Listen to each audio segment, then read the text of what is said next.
को बेस्ट पार्टहरु इटलीको चाहिँ crime rate almost छैन भन्न हुन्छ। अहिले त अलिअलि इलिगल माइग्रेन्टहरु बिस्तारै आएको भएर अलिअलि क्राइम रेट भइरहेछ। बट तिमी इटली ब्याकमा जाँदा चाहिँ इटलीमा क्राइमै थिएन, जेरो है। अहिले पनि जेरो, तिमी रातेको जेरो त नभनौँ बट अलिअलि रिस्की त छ अहिले इलिगल माइग्रेन्टहरु धेरै आएको भएर।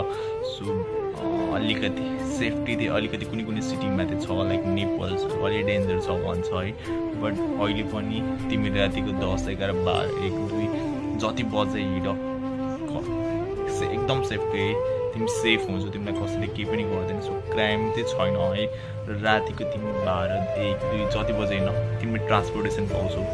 मेट्रोहरू चाहिँ बेलुका चाहिँ बन्द हुन्छ, 9, 11 बजेदेखि चल्दैन। बट 12 बजेपछि मेट्रोहरू चलेन भने चाहिँ तिमीले बसहरू पाउँछौ मजाले। सो राति 12, 1, 2, 3, 4 जति बजे हिँड्दा पनि तिमीले ट्रान्सपोर्टेसन फेसिलिटी चाहिँ पाउँछौ है सिटीमा चाहिँ।